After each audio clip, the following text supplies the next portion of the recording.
mind being looked after, Tracy? That's what it means, being Mr. and Mrs., doesn't it? They don't say Mrs. and Mr. But you need looking after too, James. Let's just look after each other.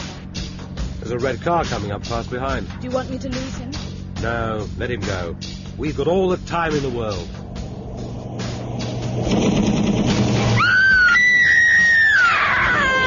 Tracy! Tracy! You Only Live Twice, by Ian Fleming.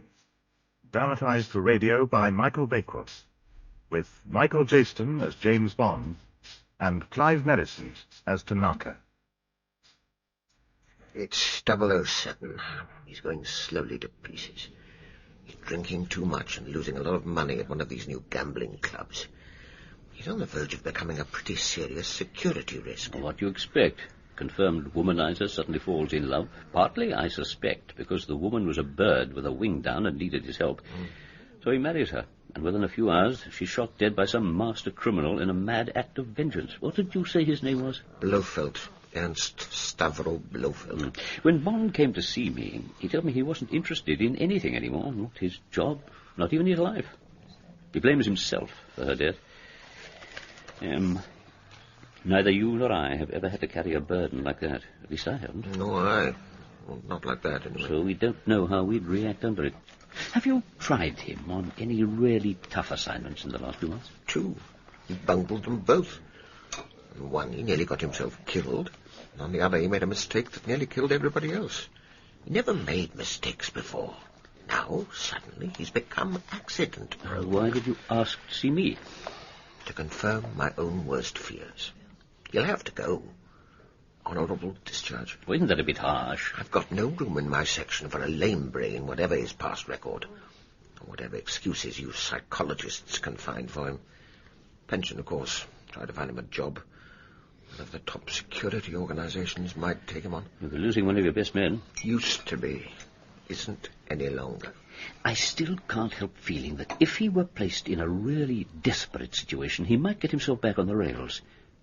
Give him one more chance. If it'll help, I'll take the responsibility. What sort of chance? I don't know much about your line of business, but haven't you got something really sticky, some apparently hopeless assignment you can give him, but something that's desperately important at the same time, something that really matters to his country? Can't you dream up a mission that would put to the test everything that's in him?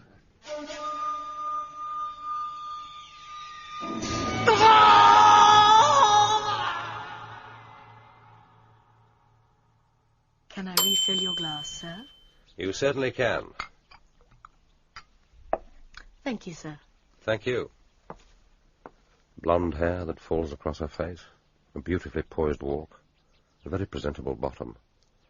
A year ago I'd have been after her like a shot, and now I just can't feel a thing. But then I can't feel anything about anything. The zip's gone out of life. No excitement, no desires. Perhaps I'm suffering from an adrenaline deficiency. You're washed up, James. And that must be Mary Goodnight calling me home across the sands of Dee. Just time to finish the bottle, I think. For God's sake, James, where have you been? Em sent for you nearly an hour ago. Sitting in the cafe at Queen Mary's Rose Garden. What a peculiar place to choose. I went to look at the roses, thinking about my retirement. Em wants you. He rang again half an hour ago. Who's M? Oh, snap out of it, James. Your tie's crooked, and your hair's all over the place. Here, use my comb. Thanks. You're a good girl, Goodnight. Must look my best on the scaffold. Will you come and lend a hand on my chicken farm?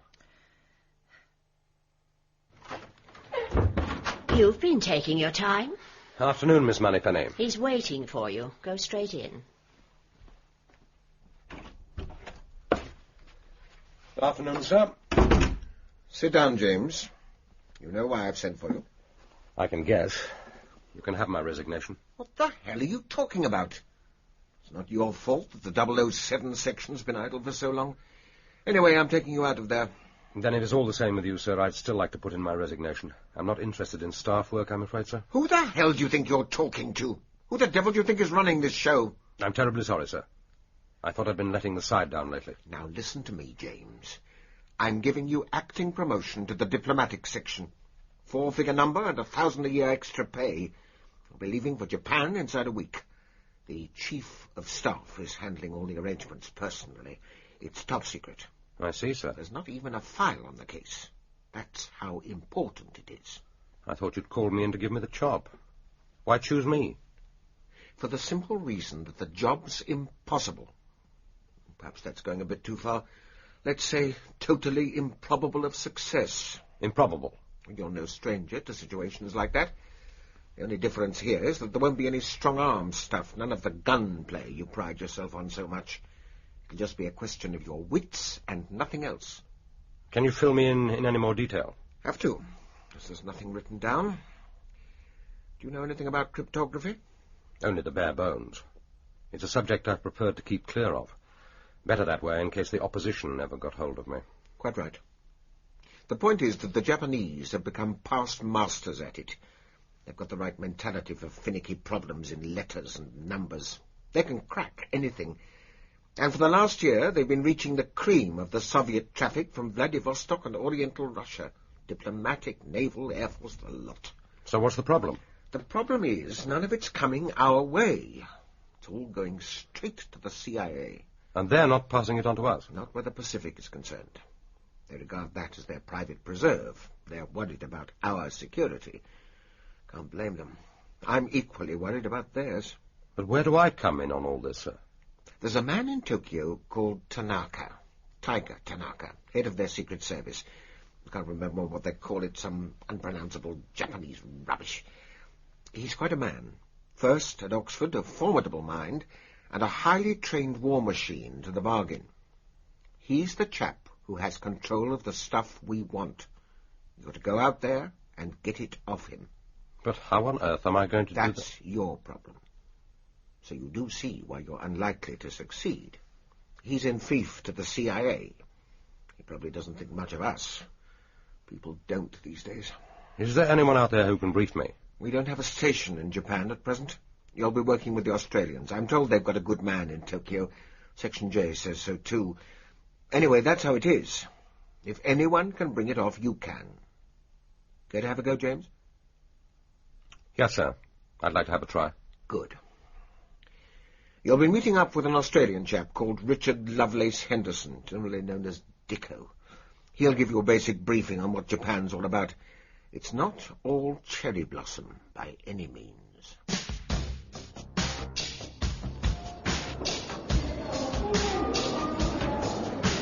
Hello, sir. Welcome to Tokyo. Are you for the International Laundry Convention?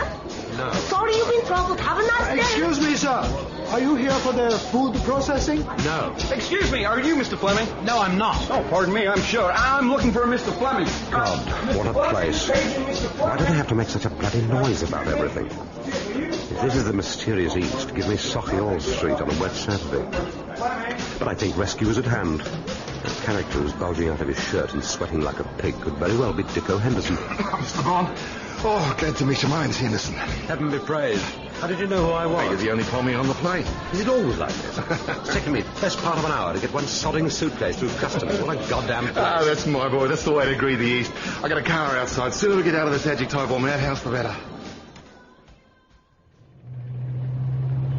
I'm taking you to your hotel first, the Okura. It's the latest of the Western ones. American tourists got murdered in the Royal Oriental the other day. We don't want to lose you all that soon. You had dinner? About 6 of them, as far as I can remember. The airlines certainly like to take care of your stomach. Yeah, well, what made you choose the old willow pattern route? How was the old ruptured duck? A crane was what they called the bird. Very dainty, but efficient. Doesn't look like the most attractive city in the world. Why are we driving on the left? Oh, God knows. Bloody Japs do everything wrong. We probably read the instruction books wrong. The light switches go up instead of down. The taps turn to the left. They even race their horses clockwise instead of anti-clockwise like civilized people. It's got its points when you know your way around. It's really quite exhilarating. Got to know the lingo, though, when to bow and take your shoes off and so on. Underneath the stiff collars and the striped pants, there's still plenty of the old samurai tucked away. Don't think I'm paranoid or anything, but that blue car's been on our tail ever since we left the airport. Don't let it worry you. It's only old Tiger keeping tabs on us. It's typical. I told him you were staying at the Okura, but he wants to make sure for himself. If you find one of his men breathing down your neck in bed tonight, or a girl if you're lucky, just talk to them politely and they'll bow and hiss themselves out. Thanks for the tip. Yeah, I'll drop you off at the hotel, then we can go and get down to some serious drinking. There's a little place called Melodies where we're bound to find a quiet corner where we can't be overheard.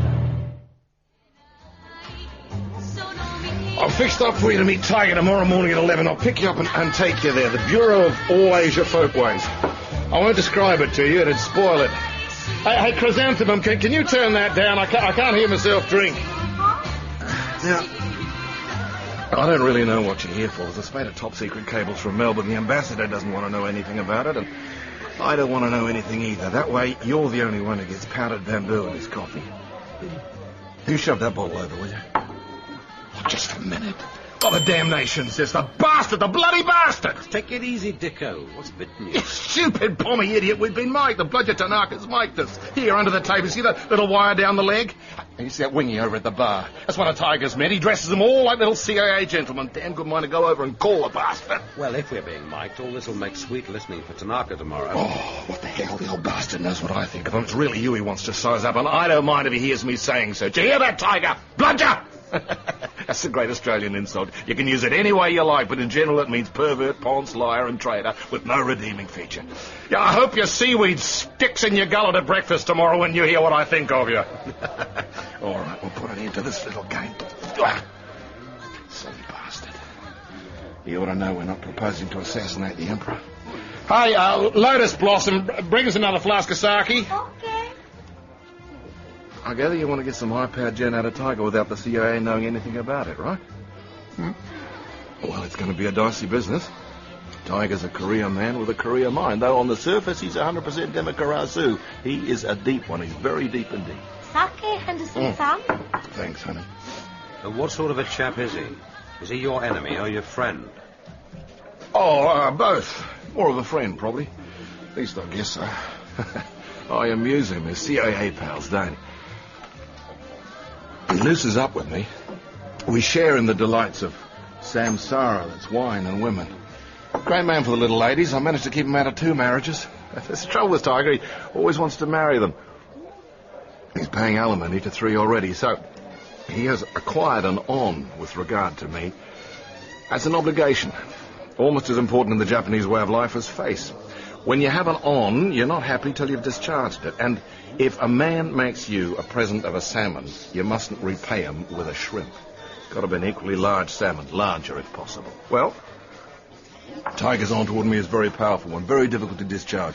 He's paying off a slice of it by accepting your presence here and giving you an interview so soon after your arrival. Could have taken you weeks. Is it my imagination, or are these bottles getting smaller? It's all in the mind, Dicko. What you got to get into your head is that the Japanese are a separate human species. They've only been operating as a civilized people in the debased way we talk about it in the West for 50, at the most 100 years. Just because people play baseball and wear bowler hats doesn't mean they're, quote, civilized, unquote. And just to show you I'm getting rather tight, not drunk, mind, the world is going to reap the father and mother of a whirlwind by the, quote, liberation, unquote, of the colonial peoples. Give them 1,000 years, they might make it, but give them 10, there's no chance. You're only taking away their blowpipes and giving them machine guns. Just you wait for the first one to start crying to high heaven for nuclear fission. That doesn't sound exactly democrazo, Dicko. I fornicate, as the man said, upon thy democracy. Hey, Madam Butterfly, let's have another flask of sake, and you make sure it's a full one this time. Dicko, don't you think that maybe Listen here, you pommy poofter. Don't give me any of that liberal crap. For God's sake, Dicko, let's go and get some food. What's all this pommy poofter rubbish? I'll reserve judgment till later. We'll go and eat at a place where we can get a few serious bottles of plonk to match, and then we'll go on to the House of Total Delight, and after that, I'll give you my honest verdict, honestly, come by. I wouldn't like Tiger to think I was saddling him with a poofter.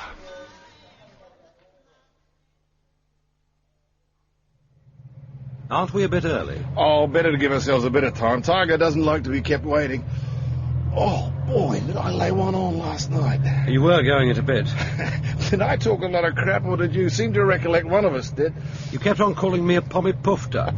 You were quite friendly about it. No offence given or taken. Yeah, didn't I hit anyone? Only that girl you slapped so hard on the bottom that she fell down. Ah, that was just a love pad. What's a girl's bottom for anyway? As far as I recall, they all screamed with laughter, including her, right? So it seemed. How'd you make out with yours? She seemed pretty enthusiastic. She was. Out you get. This is it. The Bureau of All Asian Folkways. Okay, you can keep the change. Looks like some kind of museum. You mean this is Tanaka's HQ? As the man said, you ain't seen nothing yet. Just follow me. The door over there. Coordination department.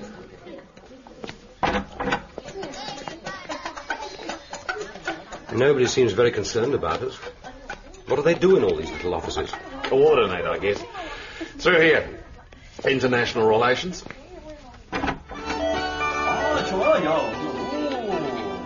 I see what you mean. Visual presentation.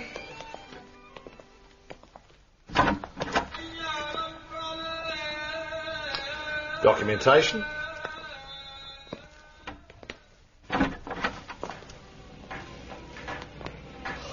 Good morning, Mr. Henderson. Morning. This is where the cover tape is off. Up till now, all those people really were researching Asian folkways. This way. But these here are part of Tiger's outside staff. This is where we'd be politely turned back if we'd lost our way. Yeah, this is us. Proposed extension to documentation department. But where's the construction work? There isn't any. It's just the front. What you heard was the tape recording. Now, take a look at this. It's what they call a nightingale floor. Relic of the old days when people wanted to be warned of intruders. Take a step forward. See what I mean? I can't imagine anyone getting across this unheard. You notice a little spy hole that's flown open on the door opposite? Good morning, Mr. Henderson. I brought this gentleman to see Tanaka-san. He is expected. You're on your own now, sport. Tiger will send you back to your hotel. See ya. Tell Mother I died game. Through there, sir. Doesn't seem to be an exit. It's a lift. Quite a box of tricks Tiger's worked out for himself. The oriental nest of boxes. What next?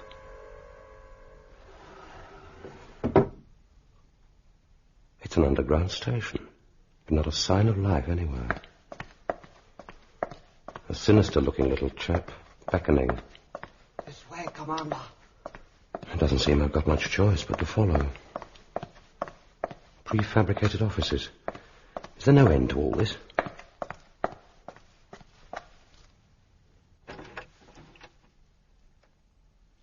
You are sent by Mr. Henderson.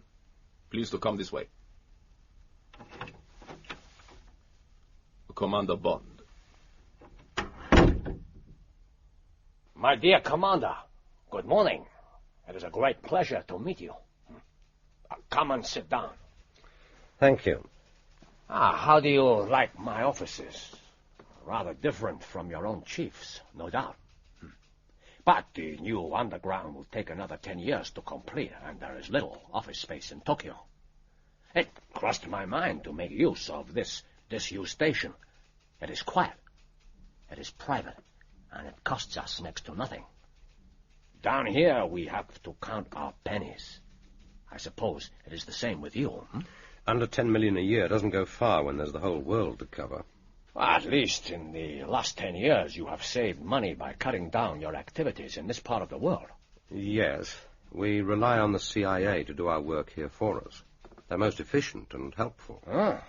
Are they as helpful as they were under the previous regime? Nowadays, they're rather more inclined to regard the Pacific as their own back garden. From which you want to borrow the mowing machine without them knowing. The manufacturer's trademark for this particular machine is Magic 44. That is the name you have given to our cipher-breaking organization. Our code name, yes. Yes. A most valuable implement of many uses. I can understand that your country would wish to have the services of this implement. A case in point is an example of its capabilities which came into my hands this morning. May I beg you, on oath, not to reveal to anyone what you are about to read. If you insist, Mr. Tanaka. I am afraid I must, Commander. So be it. To all stations of grade 2 and above to be deciphered by addressees personally and then destroyed. Text begins.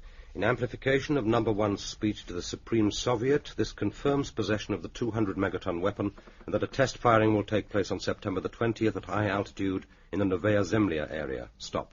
For information, the delivery of one such weapon by ICM beyond London would destroy all life and property south of a line drawn between Newcastle and Carlisle. This fact will shortly be employed as the teeth in a diplomatic démarche designed to achieve the removal of all American bases in Britain itself. Stop. Surely it's a mistake to keep this material from us. We have a treaty of friendship and a trade treaty with you.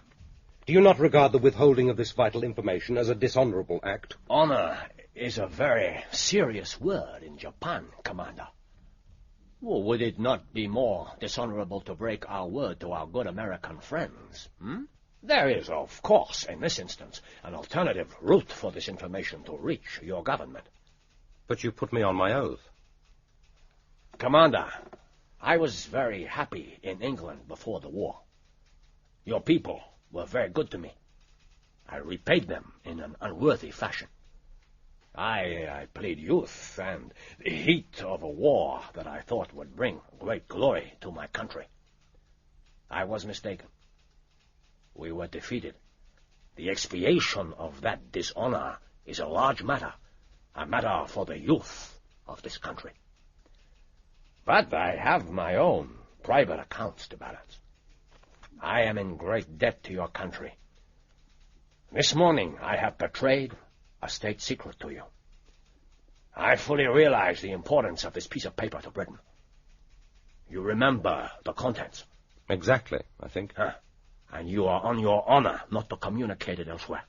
Yes. And that's all? For the time being, I need time to think things over. Honor is a pattern of behavior, Commander. The bamboo must bend to the breeze, but equally, the cedar must bend to the typhoon. The meaning of this is simply that sometimes duty is more compelling than any words. Call on me again tomorrow. Oh, but that's fantastic. You obviously hit it off with him, chap. He thinks the world of you, too. But do you think he's on the level? It seems too easy. A tiger would consider it dishonourable to lead you up the garden path and then pull the rug out from under you. Something's definitely cooking in the background. He can't be doing this simply out of a sense of honour. You don't understand the Japanese mentality. This on he's got in respect to Britain is a huge factor in your favour. If you get any more gifts like the last one, you'll be piling up a great heap of on in respect to Tiger. And if it comes to striking a bargain, I hope you've got a pretty massive present up your sleeve so that the on both sides is more or less equally balanced. None of this salmon and shrimp business. Have got? Can do? I'm not so sure. I have given you a new name. Commander James Bond is perhaps a little too formal. I shall call you Bondo-san. Is that acceptable? Perfectly. And what do I call you? You call me Tiger. And may I ask how you acquired that name? I was born in the year of the tiger. Oh. And do you happen to know what year I was born in? Yes, I do, Bondo-san. You were born in the year of the rat. As a fair trader, has your country got to offer in exchange for the full use of magic fofo? We have a most important intelligence network in China known as the Macau Blue Route. The fruits of this source will be placed entirely at your disposal. I'm very much afraid that I have bad news for you, Bondo-san. Blue Route has been penetrated by my organization almost since its inception. What other goods had you in mind for exchange? We have many other commodities. But, my dear Tiger, would it not be a good idea, once your mind is made up, for you to pay a visit to London and inspect the shelves for yourself? I'm sure my chief would be honoured to receive you. You do not possess full powers of negotiation? No, that would be impossible. Our security is such that even I have not full knowledge of all our merchandise. I'm only in a position to pass on to my chief the substance of what you say, or to render any other personal services you might ask of me. Personal services? Ah, that is a possibility. I must get to know you, Bondo-san. Permit me to invite you to a geisha party at the House of Grey Pearl tomorrow evening. Oh, boy, you're really into it now. It's a great honour. A party at the geisha house? And it'll cost Tiger a small fortune. You better put a good face on the whole thing. This could be the breakthrough you've been waiting for. But he knows already that I've nothing to offer him. Well, then it's even more important that you keep your hand up. But what's so special about a party in a geisha house? Well, the Orientals see it as a kind of art form, like the tea ceremony or flower arrangement. For a foreigner, it's more like trying to entertain a lot of unknown children to a nursery tea with a very strict governess looking on. And what do the girls actually do?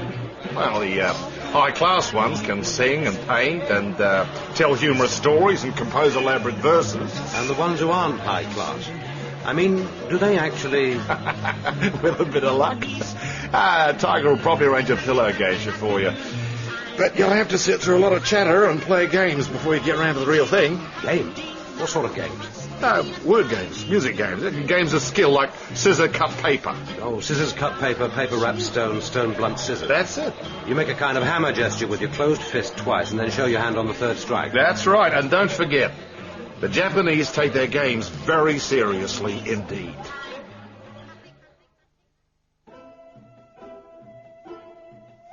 That's a cheat.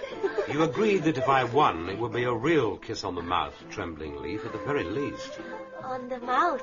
On the mouth. Go ahead, my child.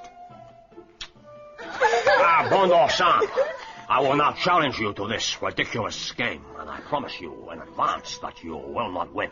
All right, Tiger. But first, let's have some more sake. And not in these ridiculous thimbles. I've drunk 5 flasks of the stuff, and the effect is about the same as one double martini. He knows how to hold his drink, but he won't be much use to Trembling Leaf if he goes on like this. You have gained much face, Bondo-san. It is only the sumo wrestlers who drink sake in these quantities without showing it. But Grey Pearl might be right. The sake, master. Thank you, Trembling Leaf.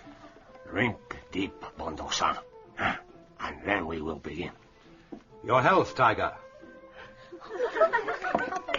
If I beat him, he will lose face in front of all these women. If I lose, I shall lose face in front of him.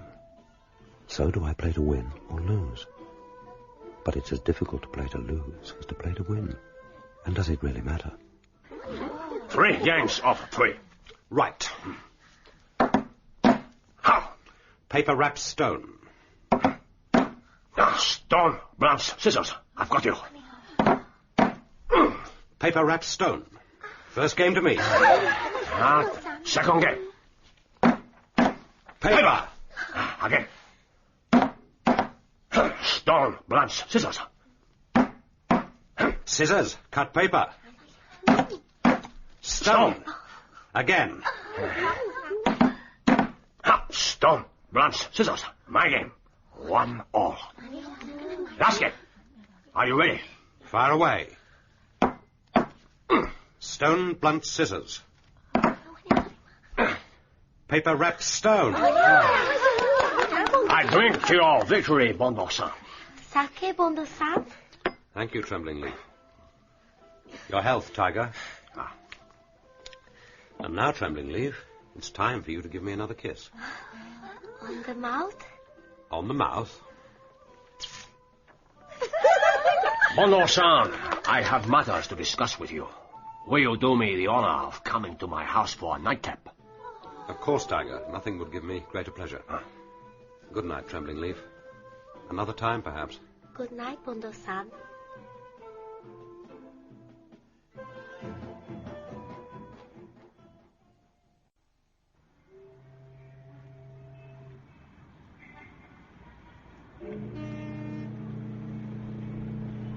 Not too noisy for you, I hope.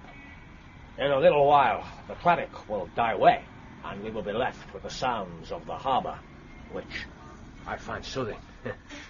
The sake is warm enough. Perfect, thank you. Then listen to what I have to say to you.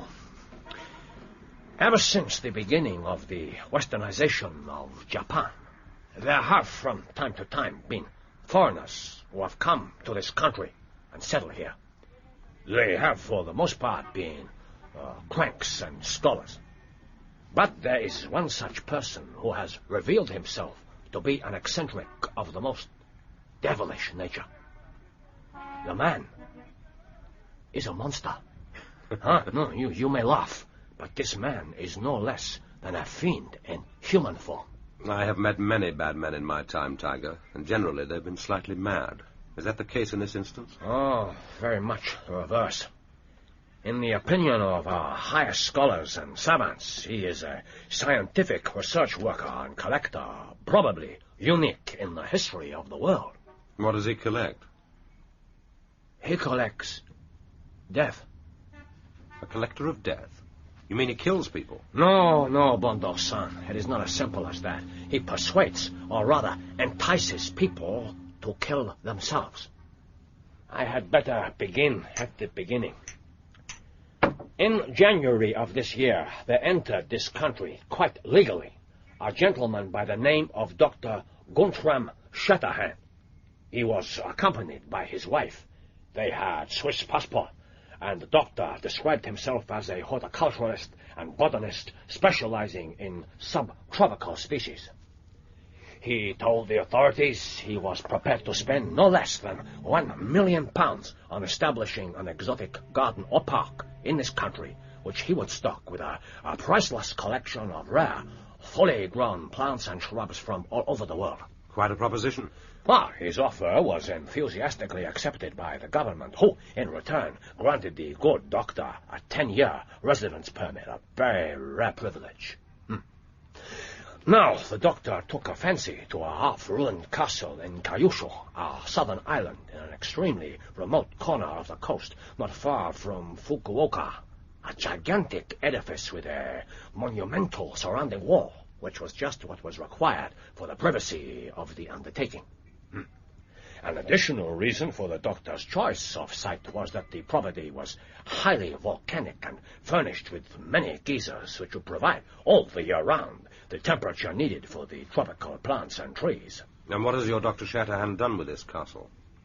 He has created what I can only describe as a garden of death. Garden of death? Listen.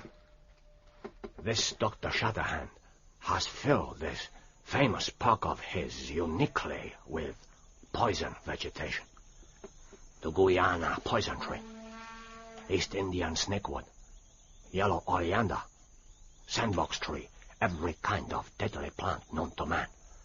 The lakes and streams are stocked with poisonous fish, and the place is infested with snakes, scorpion, and poisonous spiders. He and this wife of his, who is quite hideously ugly, are not harmed by these things because whenever they leave the castle, he wears a suit of armor from the 17th century and she wears some kind of protective clothing. Dr. Shatterhand's garden sounds indeed a lovesome thing, God wot. What's the nature of the good doctor's exercise? Along with our national concept of honor goes a tradition of expiation by death. If a student fails an exam, he has brought dishonor on his ancestors. He kills himself, and the same applies throughout our society. 25,000 Japanese commit suicide every year. But I still don't see what all this has got to do with friend Shatterhand and his magic garden. Oh, everything. The garden has become the most desirable site for suicides in the whole of Japan. It has everything. A ride on our famous Romance Express to Kyoto, a boat trip across our beautiful inland sea, and when you get to Fukuoka, you walk to the awe-inspiring battlements of this mysterious Castle of Death. Climb them, or smuggle yourself in on a provision car, and then a last delicious ruminative walk, perhaps hand in hand with your lover through the beautiful groves, and finally the great gamble. Will your death be easy or painful? Will a Russell's viper strike at your legs as you walk the silent, well-raked paths? Will some kindly, deadly dew fall upon you during the night as you rest under this or that gorgeous tree? But what does your good doctor say to all this?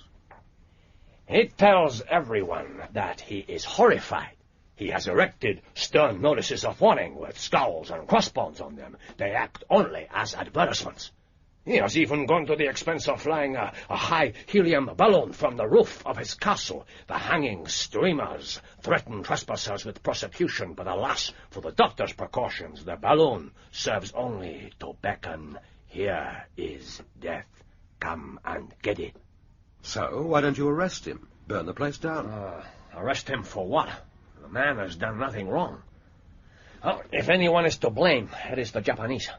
And inevitably, more and more people will be attracted to the Castle of Death. We have got to put a stop to it. What have you done so far? Oh, 1 month ago, I sent one of my best men into this place to find out what was going on. 1 week later, Bondo-san, this man was recovered from the sea near the Castle of Death. He was blinded and in delirium. All the lower half of his body was terribly burned. Sounds like a horrible dream. So what did you do? Oh, what was there to do? I did nothing except apologize to my superiors. I waited for an honorable solution to present itself. I waited for you to come. Me? You were sent. It might have been another. Tiger, it's getting late. Time for bed. Let's talk about this tomorrow. Of course, I'll give you any advice I can. Sit down, Bondo-san. You will not be going back to your hotel. From now on, you are under my personal orders. Is that understood? What in God's name are you talking about, Tiger? In my office the other day, you made a significant statement. You said words to the effect that in exchange for the intelligence obtained by our cipher-breaking service, you were empowered to carry out any personal services that I might require of you. I didn't say I was empowered. I meant that I would do anything for you on my personal responsibility. That is quite good enough. I took you at your word, and I requested an audience of the Prime Minister. He instructed me to proceed, but to regard the matter as a state secret known only to himself and me, and, of course, to you. Now, come on, Tiger, stop beating about the bush. What is it you want me to do? You are to enter the Castle of Death and slay the dragon within. The Saki's got to your head. Why should I be the one to get rid of him? Well, for reasons that must be obvious even to you. His assassination cannot be carried out by a Japanese. But I've got nothing against the man. That is of no importance. He has already killed 500 of his fellow creatures. And in any case, Bondo-san, you will do this in exchange for magic fofo. But I bespotted long before I got anywhere near him. Can you think of anyone who looks less like a Japanese than I do? Oh, by the time we have finished with you, Bondo-san, you will be able to fool even me. We have talked enough. The first step in your transformation will be accomplished in the bathhouse. Excuse, please. Just what do you think you're doing? Taking off your trousers. Well, what happens then? You will lie in a box over a charcoal fire. Then I shall clean your body very carefully. Then I shall administer a black dye to your hair and give you a haircut in the Japanese style. And after that? I shall give you a massage. And I shall apply a dark dye all over your body. And after that? You will sleep, and I shall wake you with breakfast. Ham and eggs. Then I shall dress you as a Japanese gentleman. Not bad. Not bad at all. She has done her work well. Your eyebrows are quite convincing. I don't care for the trousers much. They're a little loose in the fork, but the behinds of my countrymen are inclined to hang low. So, what's the next step? We will take the express to Kamagori on the south coast and the evening hydrofoil across Ise Bay to the fishing port of Toba. There we will spend the night. Aren't we taking our time, rather? It will be a slow journey to Fukuoka because I want to educate you in Japanese customs so that you will make as few mistakes as possible when the time comes. The train leaves at midday.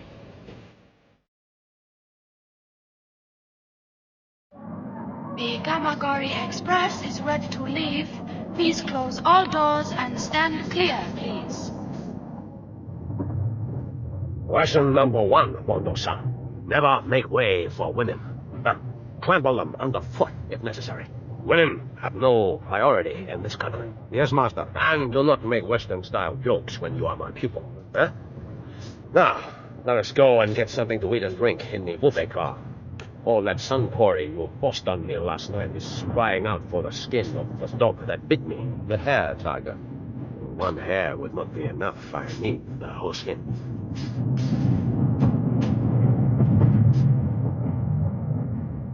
Somebody snitched my wallet. Must have been in the buffet car. That's not possible. Possible or not, it's gone. There was a thick-set guy in a black leather hat. I'm sure he jostled me. That is most unusual in Japan. But it would be a mistake to call the conductor. We do not wish to draw attention to ourselves. I regret the incident, Bondo-san. I hope you will forget it. Of course. There's nothing. I shall make up for your loss by standing you a magnificent meal when we get to Kamagori. That man in the buffet car. I'm sure I saw him again in the crowd as we got off the train. What of it? Everyone has to get off at Kamagori. Forget about him. I have ordered the speciality of this place. Lobster. Sounds great. It is not the custom of this country to consume sake in a single gulp. But the grossness of your drinking habits will fit in very well with your future identity. What am I supposed to be? A coal miner from Fukuoka. There are many tall men in that profession. Your hands are not rough enough, but we will say that you pushed a truck underground. You were too stupid to yield a pick. You are deaf and dumb. You will carry this card with you always. Zumbo de Oshi. Deaf and dumb. And here is our lobster. Looks delicious. But it's raw. Of course. It will be a test of your dexterity with the chopsticks. Good God, Tiger, the damn thing's alive. Now keep your voice down.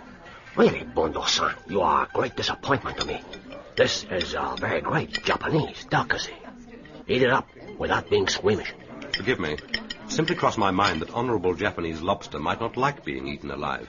Thank you for correcting the unworthy thought. You will soon become accustomed to the Japanese way of life. It's their way of death that's got me a little bit puzzled. Would you be so kind as to pass the seaweed? We are going to take a look at the Central Mountaineering School. It is one of the secret training establishments of my service. It doesn't sound very secret. Oh, it is just a name. It's an old fortified castle where my agents are trained in one of the most dreaded arts in Japan.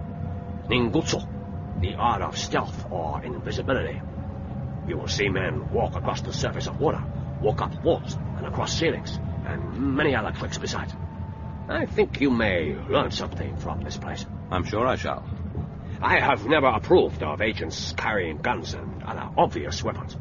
My men are expected to be able to kill without them.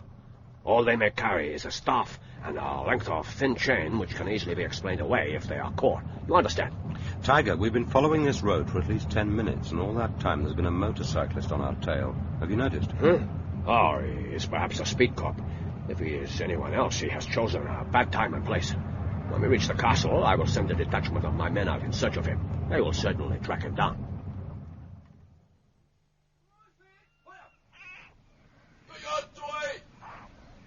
These men are practicing an assault on the castle wall. It is nearly 200 feet high and offers few natural footholds. They're scrabbling up it like black spiders. What's the significance of the black costume and the hoods over their faces? They're wearing traditional ninja clothing. But in reality, the attack would take place at nighttime. They would be virtually invisible. In a few days' time, you will be doing something very much the same.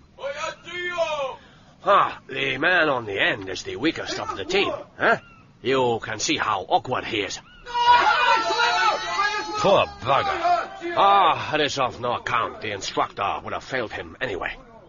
Now, let us go down into the courtyard. Once the men have scaled the wall, they will use bujutsu on the defenders. Fighting with the stave.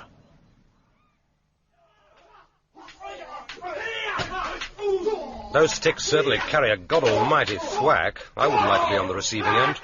They look as if they're fighting for their lives. They are. Observe carefully, Bondo-san. You may have to depend on bujutsu for your life.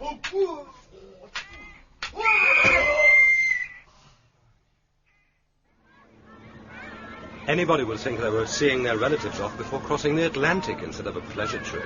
To the Japanese mind, one journey is much the same as another. What's the object of this particular exercise, anyway? What am I supposed to be learning from all this? I thought that a little excursion on the inland sea would cleanse our minds. But since you are clearly in a learning mood, we will go down to our cabin, drink a little sake, and I shall do what I can to correct your boorish ignorance of Japanese culture. Okay, then.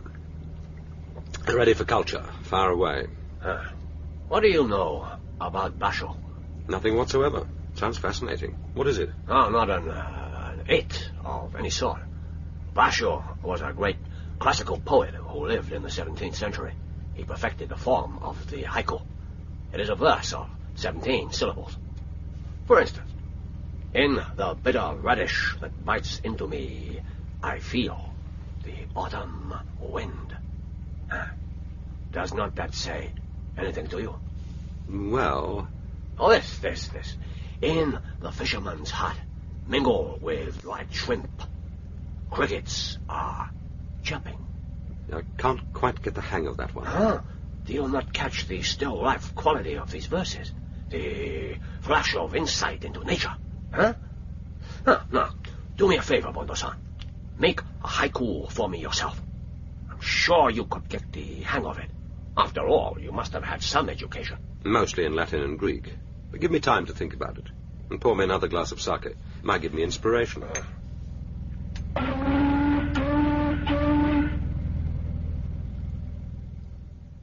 This is the best I can do, Tiger.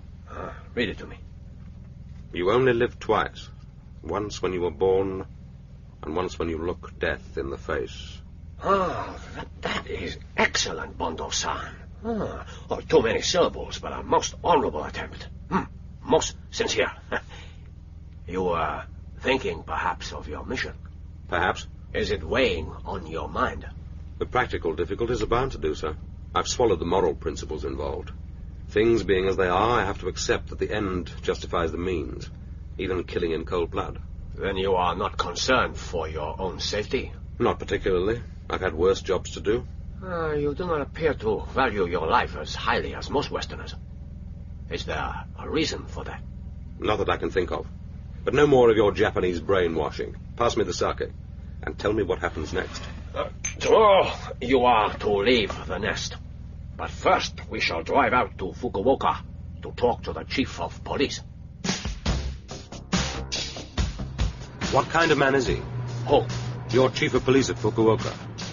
Conscientious, unimaginative, and he has absolutely no sense of humor, so don't try any of your silly jokes. Tiger, I don't want you to think I'm paranoid, but that motorcyclist is back on our tail again. And I could swear we were being shadowed on the boat yesterday. Do me a favor and check him out. Toga, we're being tailed. Let him pass us. He could easily pull away from us on that bike. Let's take a look at him. Give him a touch of the siren, He's slowing down.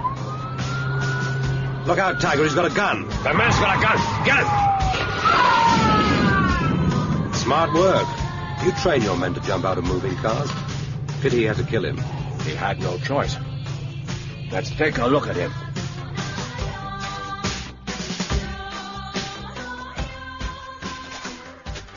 That's the man who took my pocket on the train. And here is your wallet, Bondo-san. Thanks. Everything seems to be still there. And a notebook. All my movements for the past week and all the stopping places on our journey. You are simply described as a gaijin. But he could have telephoned a description. This is a most unfortunate business. I apologize most deeply. I will naturally absolve you from your mission. It is entirely my fault for being so confident. But at least you have seen an example of the measures Dr. Shadahan takes for his protection. This is either a great madman or a great criminal. Looks like it. I'm really quite keen to have a sight of the fellow, and don't worry about the mission. This was probably just the jolt I needed to get the wind under my tail. Quite impressive, Superintendent. You built up a thoroughly comprehensive aerial photo of the whole promontory. Even Dr. Shatterhand can't prevent us flying aircraft over his territory. That is the castle there. The most direct approach to it is on the landward side, as you can see. But it would be impossible to come that way unobserved. And on the seaward side? How high are the cliffs? About 200 feet. And the whole line of the cliffs is encased in stone, making it part of the castle wall. What are those? Gun ports. And watchtowers at regular intervals. What's the drop down from the walls into the park? About 10 feet. And this 5-storied affair is the castle, I take it. Looks like a stage set for Dracula. I might as well try to storm Windsor Castle single-handed. How am I supposed to get into the place? Are you a good swimmer? I can swim well enough. And you could easily scale the cliff wall. But how do I get to the base of it? Where do I start from? There's an armor island only half a mile out to sea. It is called Kuro. What's an armor island? There are about 50 of them around the coast of Japan. The Ama are a tribe whose girls dive for a wabi shell. Clam.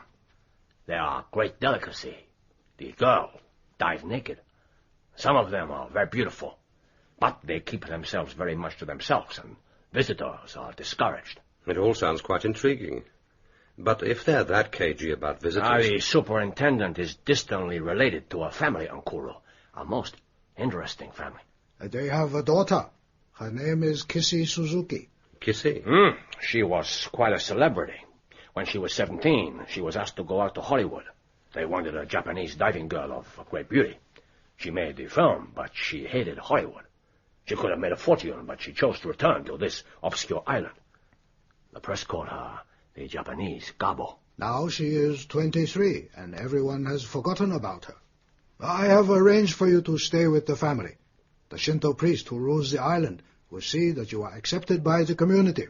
Okay, so I swim out and scale the castle wall. Then what do I do?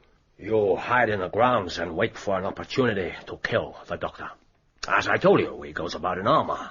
A man in armor is very vulnerable. You only have to knock him off his feet. Then you can throttle him with the ninja chain you'll be wearing around your waist.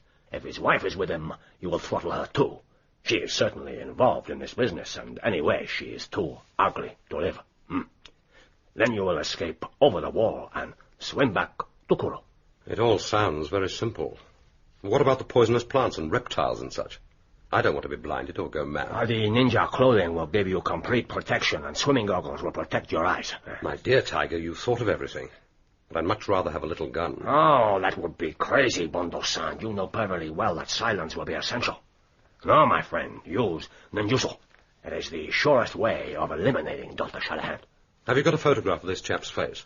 I think we have a copy of his passport photograph. If I'm going to kill this man in cold blood, I should at least know what my victim looks like. Here you are. Thanks. God Almighty. Blofeld. Is something the matter? Have you got one of the woman? Yes, here it is. Thanks. What is it, Bondo-san? Do you know these people? Lord, no. It's just that when I saw this man's face, it was as if someone had walked over my grave. If you don't mind, I'd like a little time to myself before we leave. I need to think this thing through.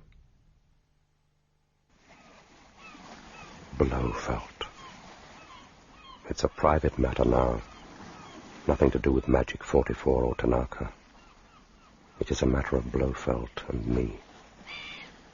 He must have gone off his head. But there is a kind of logic in seeking refuge in a country which has an unquenchable thirst for the terrible and the bizarre and the cruel. And the whole infernal idea is on Blofeld's usual grand scale. The scale of Caligula or Nero or Hitler. Blofeld, the enemy of mankind. And what have I got to kill him with? Nothing but my bare hands and a chain of steel. Bondo-san! Bondo-san! It is time for us to set out for the island. You seem preoccupied. Think of all of those beautiful naked women you'll be swimming with. And this Japanese Gabo with whom you'll be passing the night.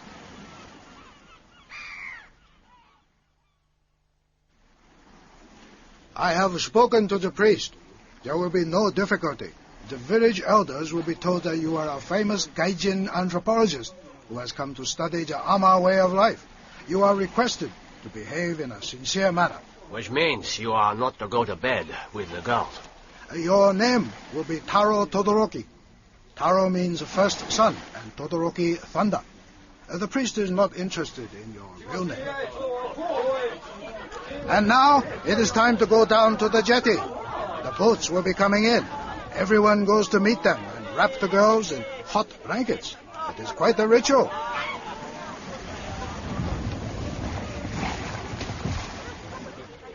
They're beautiful. They're absolutely beautiful. And that tall girl, at least she's taller than the others. That is Kissy Suzuki. Suzuki-san no iga idaro. The priest says that the father and mother of Kissy Suzuki would be honored to receive you in their humble abode. Suzuki-san no kawaii ni natemago. The priest asks if you can row a boat. The father is stricken with rheumatism. It would be of great assistance to the family if you would deign to take his place. Please tell his reverence that I would be pleased to row the family boat or to help in anything. And now you must meet the family. Remember that you must not bow too low. They are only women.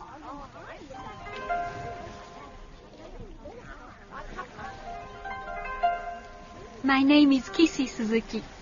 You don't have to bow to me, and I shall never bow to you. How do you do? My name is Taro Todoroki. It's very kind of your family to accept me as a guest, but I don't want to be an imposition. Are you sure it's all right? Whatever the priest says is all right. Say goodbye to your distinguished friends from Tokyo, and we can go home. I hope you're good at peeling potatoes. I took a degree in it. Ondo-san, I am certain that you will succeed, so I will not wish you luck, nor will I say sayonara. I will simply say a quiet banzai to you and give you this little present in case the gods frown upon your venture and through no fault of your own, things go wrong. No, thank you, Tiger. You remember the haiku. You only live twice. If my second life comes up, I would rather look it in the face and not turn my back on it. See you in about a week. Come on then, Todoroki-san, and give me one of those little bags to carry. For the sake of the villagers who will be watching inquisitively, we will wear the oriental face in public. Thank you. What time do we take out the boat? About 5:30, when the sun comes up. Perhaps you will bring me luck.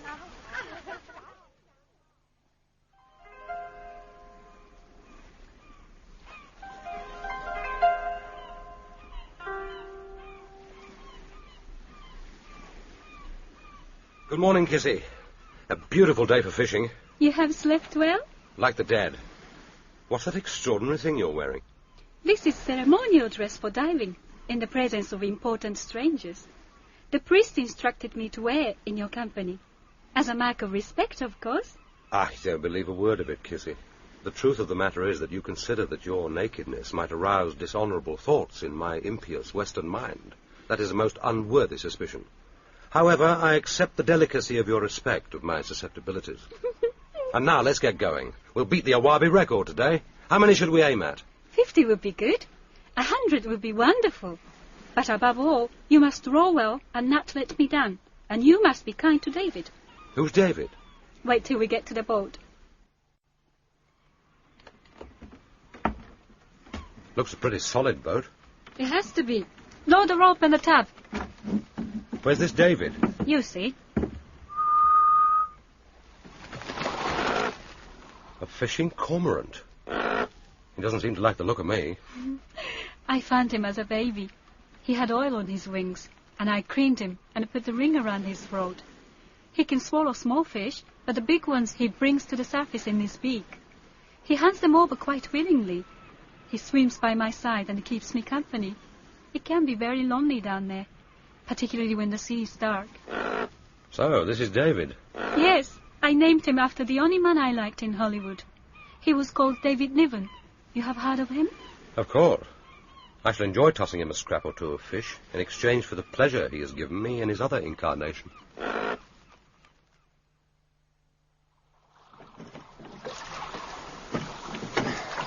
Not much further. That's just as well. We shall have the place to ourselves.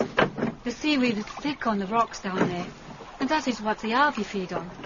It is deep, about 40 feet, but I can stay down for almost a minute, long enough to pick up 2 or 3 Arby, if I can find them.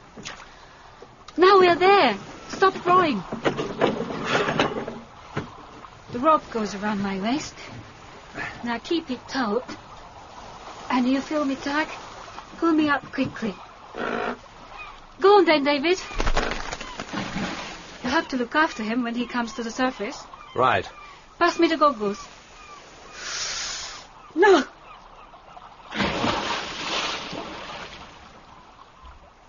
She's like a fish. I hope I'll be able to put up some sort of show when it's my turn. 10 seconds. Well, hello, David. That didn't take you long. Am I supposed to take the fish off him? That beak looks pretty sharp. No, he's dropped it in the tub. 50 seconds. Time to pull her up.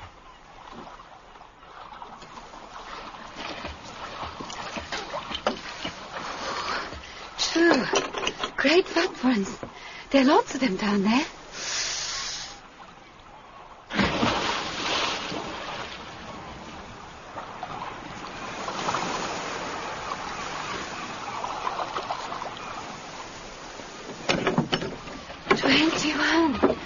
That is good. I shall rest now. Shall I try? No, we will have lunch first. There's a bowl in the box over there. What is it? Rice and seaweed. And you must give David a piece of fish.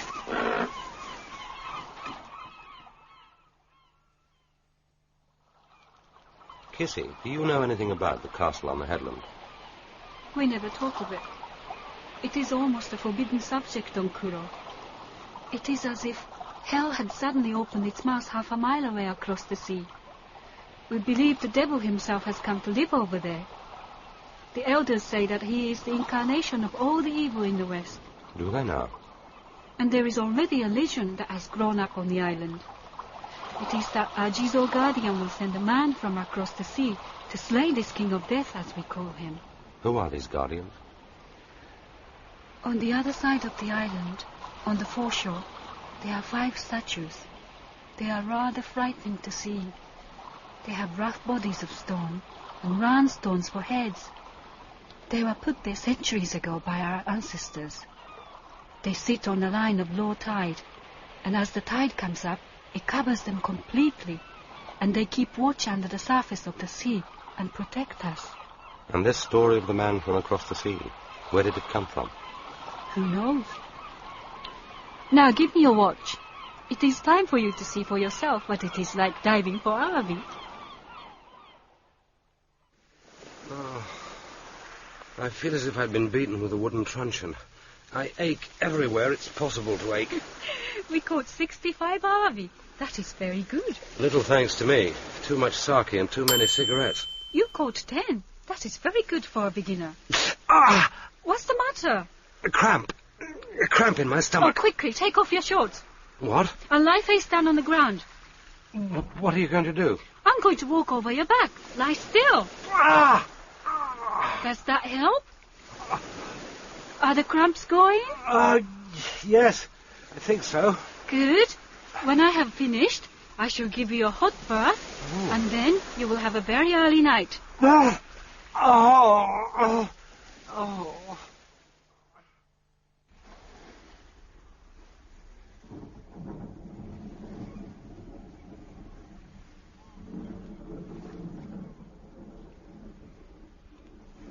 Todoroki-san.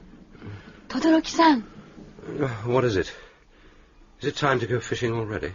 It is time, but there will be no fishing today. It is too stormy. I must have slept for 10 hours. There is something you should know.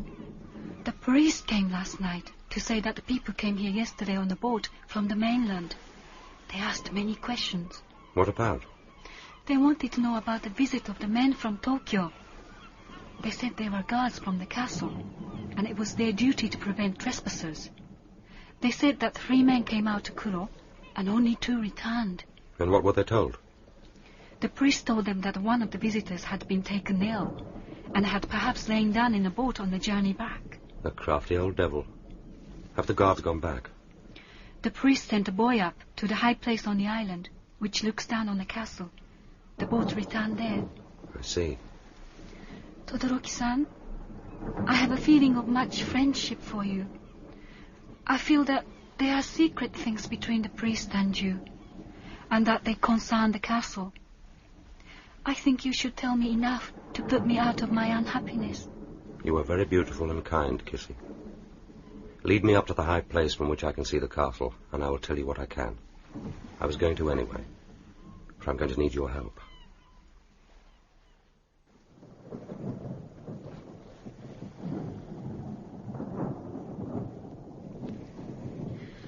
What an evil place.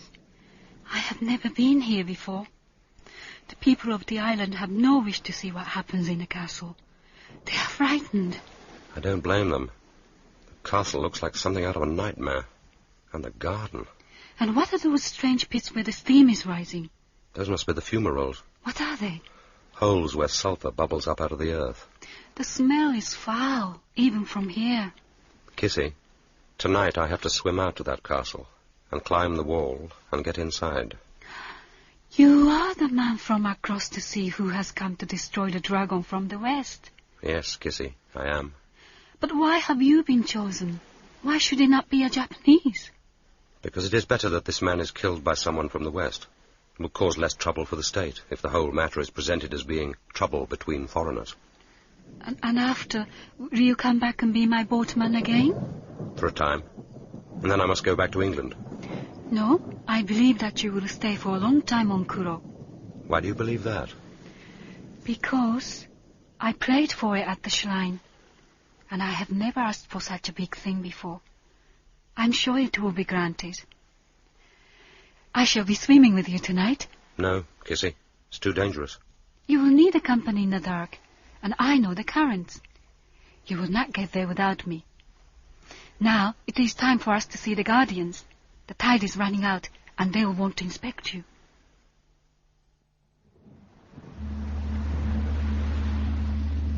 They have no faces, which somehow makes them look more powerful. Why are they wearing white shirts? We dress the stones every year at the beginning of the diving season, and we sing to them to make them happy and favorable towards us. In my country, centuries ago, the Crusaders used to kneel down and ask God's blessing before setting out. Then why don't you pray? I can't do that. I can only ask for good fortune to accompany my enterprise. Did you see that? All is well, Todoroki-san. Did you see them nod their heads? No, Kissy, I did not.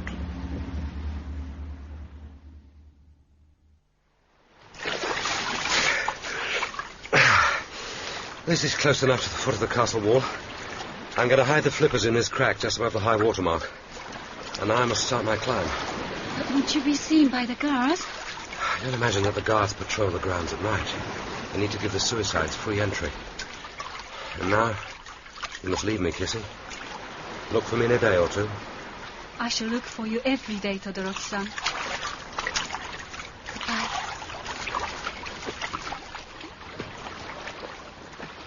And now for the dragon's castle. It doesn't look much of a climb, and the cracks between the stone blocks should give me enough grip.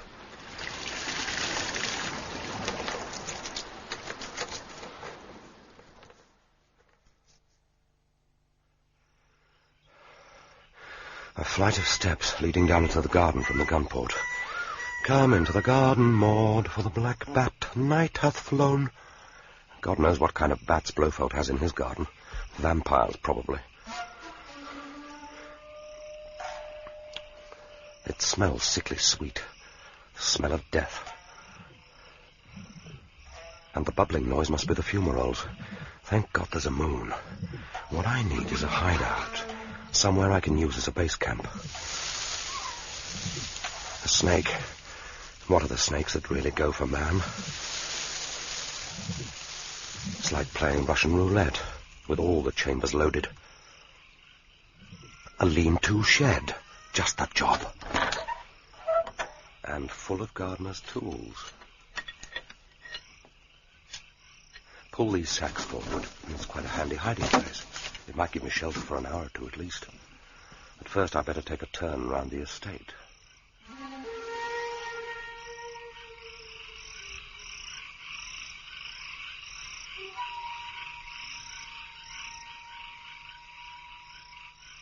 castle, where the dragon sleeps in his lair. How the hell am I supposed to get into that? Walk up to the front door and ring the bell. But aren't castles supposed to have another way in? Or a way out, where his lordship could slip away quietly if things weren't going according to plan? Somewhere underneath the drawbridge. And a good doctor's castle is no exception. With only a chain and padlock to secure the door.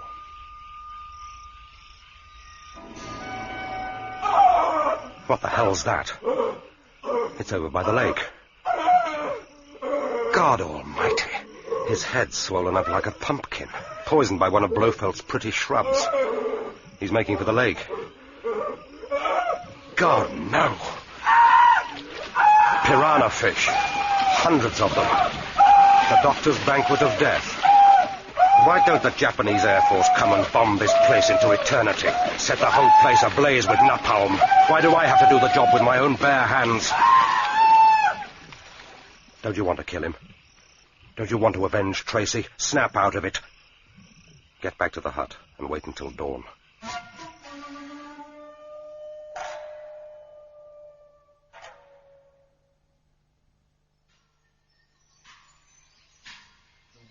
Blofeld's breakfast gong, and the guards are turning out, going to comb through the bushes for the night's bag. They're certainly getting worked up about something. They've rooted out some poor wretch who's had second thoughts about killing himself. They're going to throw the poor devil in the lake.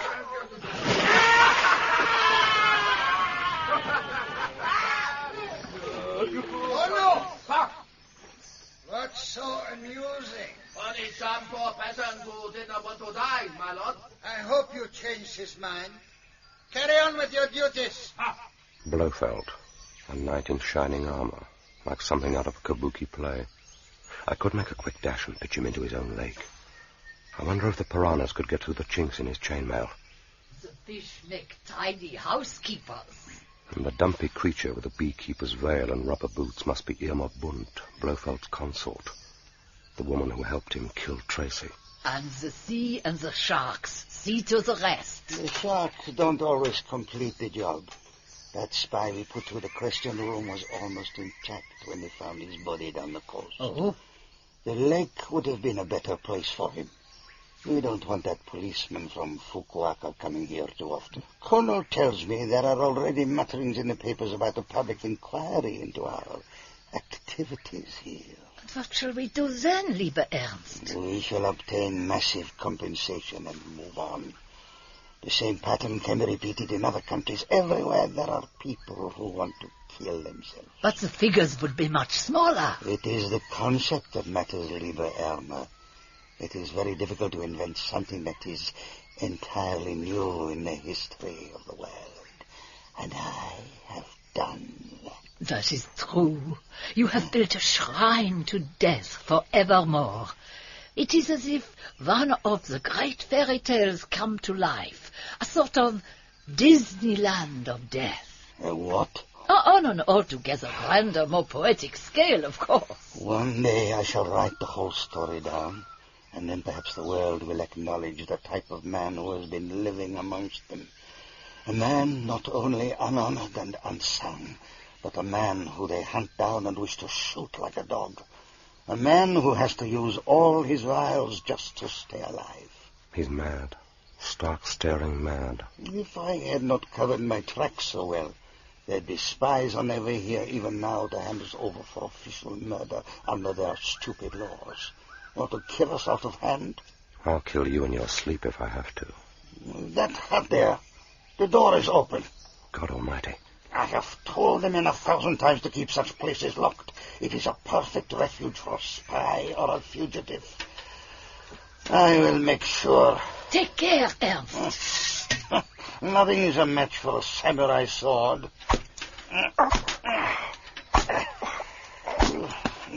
Nothing.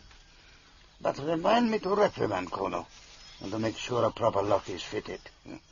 Come. Let us see what new delights await us. No bones broken, but it was a near thing. That's the end of my hideout. So it will have to be tonight.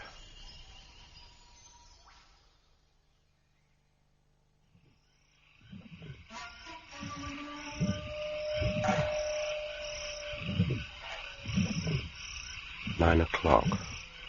The only sign of life in the castle seems to be on the 3rd floor. So that's where I've got to make for. The man must be the warning helium balloon tethered to the balustrade with a streamer carrying the skull and crossbones. A warning to keep out, or an invitation to come in. Let's hope I can crack that padlock.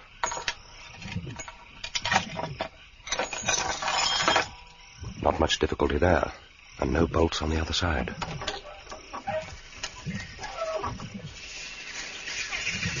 Won't you walk into my parlour, said the spider to the fly. I seem to be in some kind of cellar. Bats, but no other sign of life. And a great stone staircase going straight up into the castle.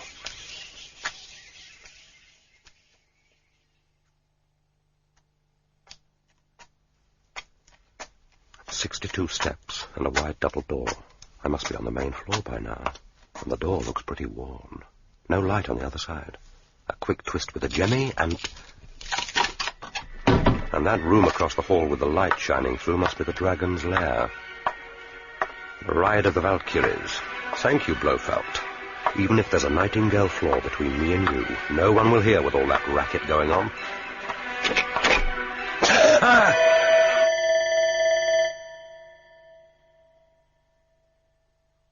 I think he is coming round. What are those strange clothes he was wearing, Kono? It is a ninja suit, Herr Doctor. These are people who practice the secret arts of ninjutsu.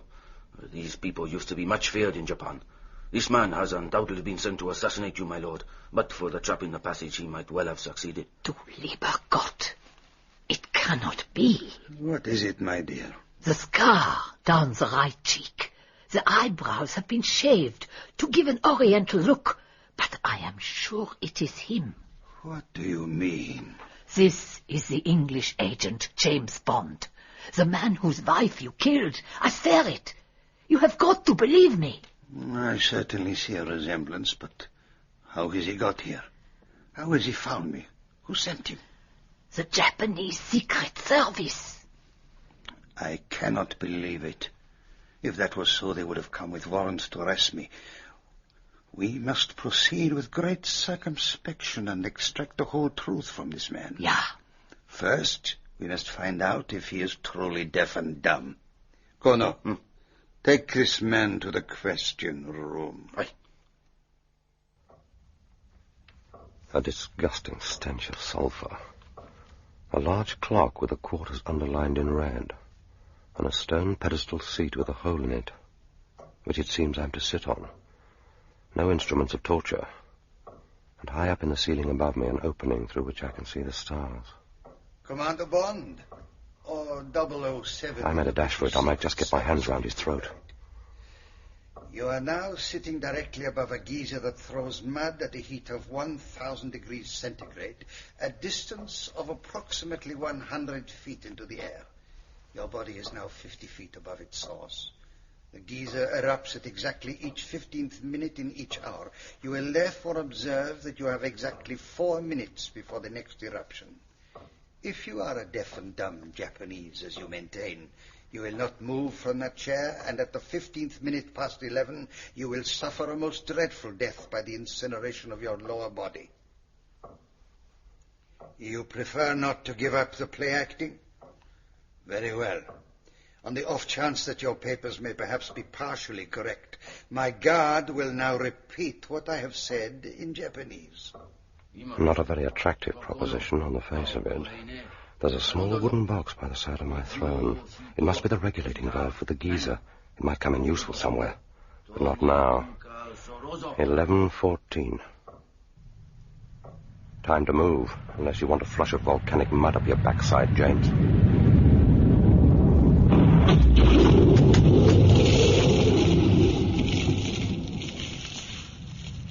Very sensible, Commander Bond. Now, Blofeld, you mad bastard. Your effects man certainly knows his stuff. You are quite right, my dear Elmer. Yeah. I shall pay more attention to your judgment in future. Kono, go down and search the gardens. He might have brought accomplices. Aye. All that remains, Mr. Bond, is for you to talk, and then you will receive an honorable and quick death by the sword. Have no misgivings. I am an expert with it, and it is razor sharp. Blofeld, you were never stupid. Many people in London and Tokyo know of my presence here tonight. Retribution will certainly follow if I do not return. All right, Mr. Bond. But I'm so sure of my facts that I'm going to kill you here and now. My fine sword has not yet been blooded. Yours will be an admirable head to cut its teeth on. You agree, mein Liebchen? Of course. What you decide is always correct. But be careful. This animal is dangerous. You forget, mein Liebchen, since last January he has ceased to be an animal. By a simple stroke of surgery on the woman he loved, I reduced him to human dimensions. Let me show you. I suppose you know you're both as mad as hatters. So is Frederick the Great, so is Nietzsche. We are in good, illustrious company. On the other One hand, of the what are guards you, has left Mr. his wooden Bond? stave over by Twice the wall. before your teeth If I could only get to it, I could put up some kind of fight. But the woman's standing close to it, so she'll have to go first. My genius. Ernst! You fool! You will only suffer a lingering death. I shall hack you to pieces. I wouldn't be so sure, Blofeld. I'll slice you limb from limb. Your little stick won't help you. I'll cut it into matchwood. It's time you lost your little toy, Blofeld. What kind of man are you without a sword? I don't need a sword, Blofeld. I'm going to kill you with my bare hands. Now, Blofeld, die. Die! Damn you! Die! There was something else I had to do. What was it? The geyser. Close off the valve, and in a few minutes the geyser will blow the whole place to smithereens. Pity about Irma, but she'll have to go up with it. That should do it. 2 minutes to go. But how the hell am I going to get away? The helium balloon on the terrace. Untether it and hold on to the rope. It's my only chance. You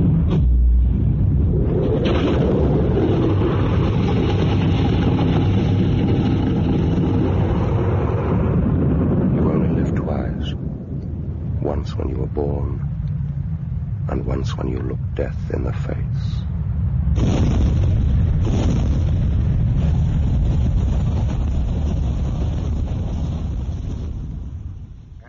Of the Times will have learned from earlier reports, a senior officer of the Ministry of Defense, Commander James Bond, CMG, RNVR, is missing, believed killed, while on an official mission to Japan. It grieves me to report that hopes of his survival must now be abandoned. It therefore falls to my lot to give some account of this officer and of his outstanding service to his country. James Bond was born of a Scottish father, Andrew Bond of Glencoe, and a Swiss mother, Monique Delacroix, from the canton de Vaud. His father being a foreign... Can't you remember anything? You do not remember who you are or where you come from? Nothing. Nothing. Except a man's face. I think he was dead. I think he was a bad man. What is your name? My name is Kissy Suzuki, and you are my lover. We live on this island and go fishing together. You have a terrible wound on the side of your head. You must have fallen while you were climbing the cliffs after seagulls' eggs. The nature of Commander Bond's duties with the Ministry, which were, incidentally, recognized by the appointment of the CMG in 1954, must remain secret. But his colleagues at the Ministry... I love him, Kanui-san. He remembers nothing of the past. Nothing at all of his former life? I told him he came here from another island years ago. I wish to keep him and care for him and marry him. That will not be possible, my daughter. In due course he will recover and go off across the world to where he came from. And there will be official inquiries about him from Fukuoka. And even from Tokyo. But you could instruct the elders to say nothing. If the day comes when he wishes to leave, I will not hinder him. But in the meantime, Should Nakuro honor the hero who was brought to us by the gods? James Bond was briefly married in 1962 to Teresa, only daughter of Marc-Ange Draco of Marseille. The marriage ended in tragic circumstances. He is fully restored to health, but I cannot get him to respond to me. However much I press myself against him or caress him with my hands, he remains indifferent. That is why you come to Happy Shop. Yes. Has his wound made him impotent, do you think? It's just possible. He may have forgotten how to perform act of love. You have money? How much? 5,000 yen? Yes, if you really think... This vial contains liquid from sweatlands of Fort Toads. And this is powder of dried lizard. A combination of two mixed into your lover's food should prove infallible. Thank you. However, to make doubly sure, and for extra 1,000 yen, I provide you with excellent pillow book. What is a pillow book? See for yourself. Very well. I'll take it. That was a fantastic meal, Kissy. What do you call it? Sukiyaki. You always liked it. What's this book? How on earth did you come by this? It is what we call a pillow book. Lovers use them. And the picture's strange. Kissy, take off your clothes and lie down. We'll start at page 1.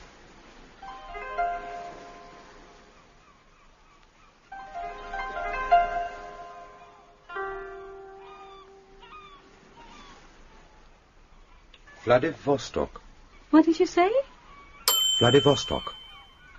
I found the name on one of the pieces of paper in the privy. It has some kind of message for me. I connect it with a very big country. I believe that country is called Russia. Am I right? Yes, Taro-san. That is so. I have a feeling that I have much to do with this Russia, that a lot of my past was concerned with it. I must go to this place, Vladivostok, and perhaps it will awaken memories of my life before I came here. Will you help me, Kissy?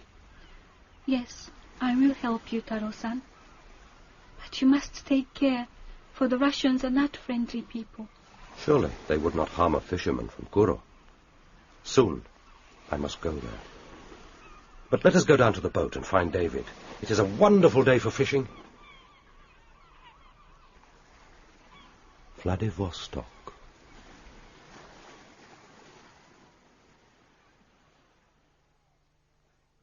That was You Only Live Twice by Ian Fleming, dramatized for radio by Michael Bakewell.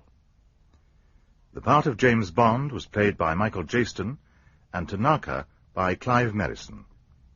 Henderson, James Lawrenson, M. David King, Kissy, Sayo Inaba, Ando, Bert Kwok, Irma, Maxine Audley, Blofeld, Ronald Herdman, Maloney, Michael Turner, Trembling Leaf, Danielle Allen, Tracy, Emma Gregory, Mariko, Tara Dominic, and Kono, Mark Straker.